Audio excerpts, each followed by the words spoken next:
Hi,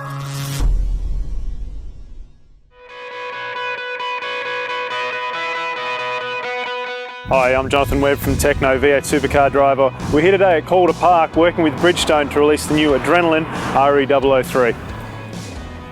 It's important to remember, no matter what car you've got to have the right tyre. There's only 4 tyres, 4 handprint size contact patches on the road. You need to make sure that handprint really counts.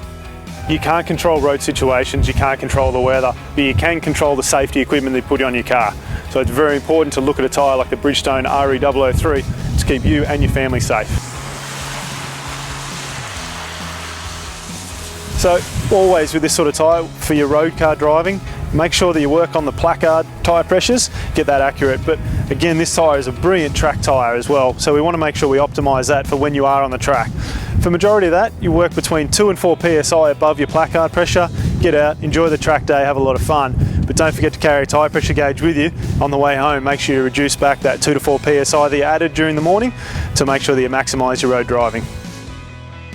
Initial response on this tyre is always sensational, and that's due to this thick wide section here on the inside of the tyre. So the minute you want that response, it's there straight away. So a lot of you feel a walk around, particularly on a road-based tyre, the car will walk around and not be overly responsive on the edge. That's all due to small blocks generally on the outside, but on the 003 again you can see here really large blocks on the outside of the tyre. So when you're loaded, the car is not walking around and you feel maximum grip all the time.